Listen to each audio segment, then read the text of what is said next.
So it's of course time for Alito's Unlock in Duel Links, our usual character review, going through the skills and cards and tickets and all that kind of thing. And this one is big because it's our final character before 7's World comes to Duel Links in September. Hopefully they've KO'd this one, knocked it out of the park.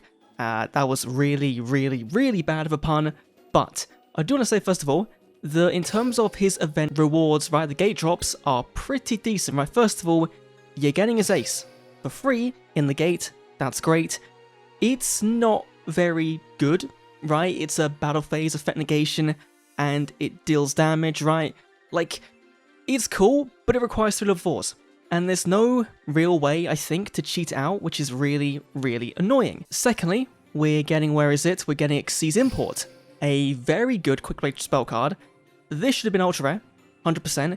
Just yoink at a monster, put it as one of your materials. So your Dingisu, you can give double protection to. If you're playing Galaxy Eyes, you can steal a monster, and then steal another monster, which would be pretty cool. This is a very fun card to play with, and also, we're getting a new skill on the 28th and the 30th. This is probably going to be the Baron Morph one for Alito and for Girag, which means there is still a big thing coming for these characters, right? And so, whatever happens here, with the skills, with the unlocks, there's still more kind of exciting things to come. I like this. I like when it does Bell, and I like them doing it here. Have more content, right? Maybe have like an exclusive UR card available after a certain date would be kind of cool. Just like not just one UR, one sign event. Go back to the old days of Duel Links. That'd be pretty cool.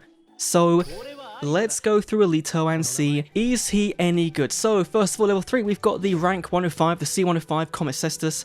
This requires full level 5, so of course you rank it up with Baron's Force from the 105 we saw just a minute ago. And this again is more battle phase reliant, right? It deals burn damage when it destroys a monster, and also once per turn, if you've got the Cestus underneath it, you can detach one to blow up cardiac opponent controls, deal them damage. It's kind of like a Thunder Giant and a Flame Wingman in one, which is pretty cool, but it's really hard to summon, and the big thing is Balance Boxers, they suck. Honestly, they're not very good with the OG support. With the new support, they might be, but we don't know when we're getting it. We know we're getting a mini box coming in a few days' time. It's got to be announced still, but it's still coming, and that could have support in it.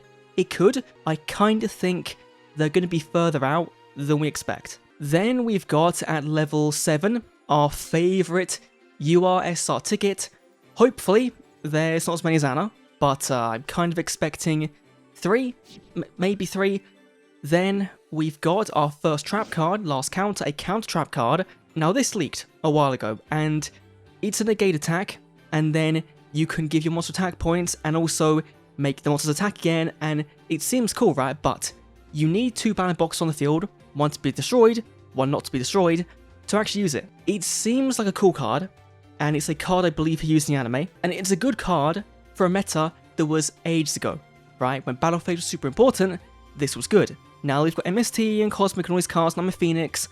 This isn't going to be any good, and Balance Boxes are kind of the prime definition of a deck of its time. In 2010, 2011 when these came out, these would have been okay. In Duel Links now, given we've got our Dice and Speedroid that could do so much, these aren't going to do anything. Despite, you know, this character potentially looking like, you know, like Serena, it's good for, in terms of like a roleplay, right? Because you're getting cards he actually used, which is good, like Lead Yoke, 2 level 4 Balance Boxes, the easy one to summon, and it's a protection effect kind of like a 6 Samurai.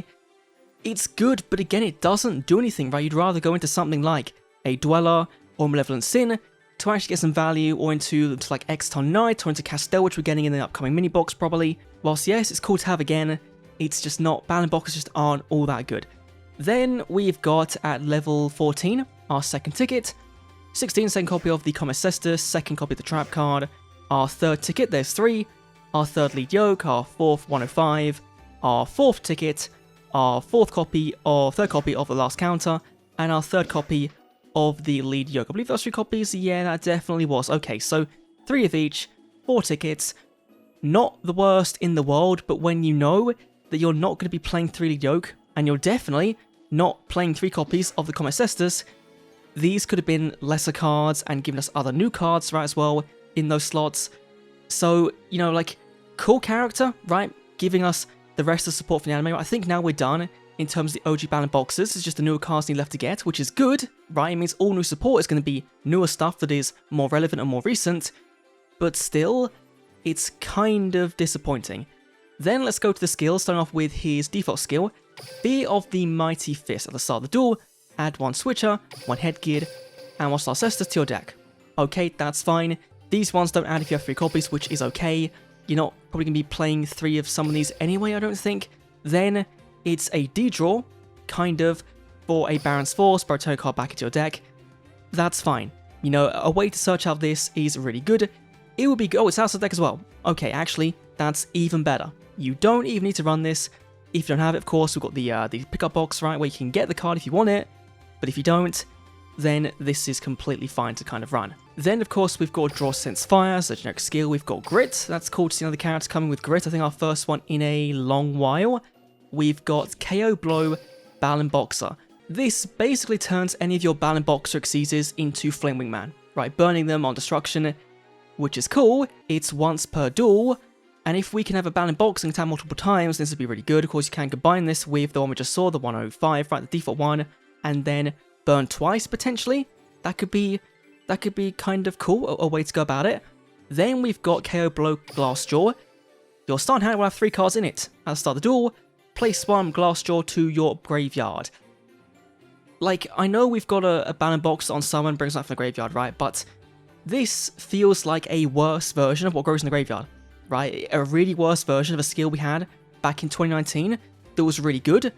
For a deck that is way kind of worse than generic Plant Synchro, yeah, this is not overly amazing in my opinion. Then we've got level tuning, we've got life point boost, whatever this one is. We've got my counter tactics, which, oh, it's this one, it's the counter trap one. Oh dear, yeah, this one is not going to be played at all, right? Can be used in your next turn after your opponent activates a counter trap card, which is never going to be happening in Duel Links, or you take battle damage, which will be happening, but still, you then just add 1 counter trap card in your graveyard back to your hand, and then bounce card back in hand to the deck. It's not good at all. Like, just no. Then we've got Numbers Rule, generic skill, that's fine. We've got Overlay Gain, again generic skill, Reinforcement, generic skill. This is gonna be hot. This is a generic attack increase skill, but there's 3 conditions it's gonna meet. 1, there's a Balin Box in your EMZ. Okay. 2, your opponent's got a monster in EMZ. And 3, there's a counter trap in your graveyard. Now it's cool that it's a lifetime buff, right? It's like having a field spell up on the field. It could be 200, 300 tap points every turn. That's cool, but it's really not good. You know, you never want to be relying on your opponent for a skill, let alone a card. Oh, that's just it's not a good skill. Not a good skill. Then we've got United Classes, which I think is going to be the skill you will play. It is a Territory of the Sharks for Balin Boxers. You can modulate levels to 3, 4, or 5. This is actually the best skill they've got here. You know, in terms of genericness, right? It gives you access to cards you would have normally. You'll either play this, or you'll play the default skill. Just going for that rank of Magic Baron's Force is probably actually going to be better than this. But, like, Alito is a cool character, but he's a character I think everyone can kind of agree on that he should have came way before, right? We're in 2023. Zexal World was 2020, and so if this was in 2021, then I think we'd be singing a different tune. If we had Zexal World when we got DSD World, and this was 2020, it'd be an even different tune, right? And because the game is like structured the way it is, and they want to support anime characters, and they've not given an anime consistency skill to this character, and they kind of can't because the deck, the OG deck, is just not very good. I hope this means that when we do get the new support, if it's not in the mini box, right, which is why they're giving us all the cards here, we get a new skill that does give some consistency boost with the brand new cards. That'd be cool. But when I go and I look at the cards we have in Duel Links for the Balin Boxers, right, they're not very good. And I think I even skipped the mini box they're in, or I went in like a little bit, right? Let's go to Balin Boxer, and the best card is going to, of course, be your Veil. The most impactful card here has been Veil, but the rest of them, you've got some level 3s, okay, so you can make some rank 3s right in the deck, so that's fine, but like, there's just not that good cards, right, in this deck type, at least right now. And so whatever happened, Alito was just going to be a fun character to bring to the game, right, a cool anime favorite, but not one that's going to be changing the game up. Anyway, that's my thoughts on Alito. A bit of a mess, but yeah, like again, cool character, getting his cool cards from the anime, right, like in that sense, right, good. But in terms of a playable deck, in terms of a good deck, Balin Boxers aren't it, and they probably weren't going to be it. So So yeah. And of course, I've got 2 more skills coming, or 1 more skill coming in 2 days' time, so that's going to be cool to look forward to, but will it change Alito as a character? No, probably not. So yeah. Thanks for watching, I'll see you in the next Duel Links video. See you then.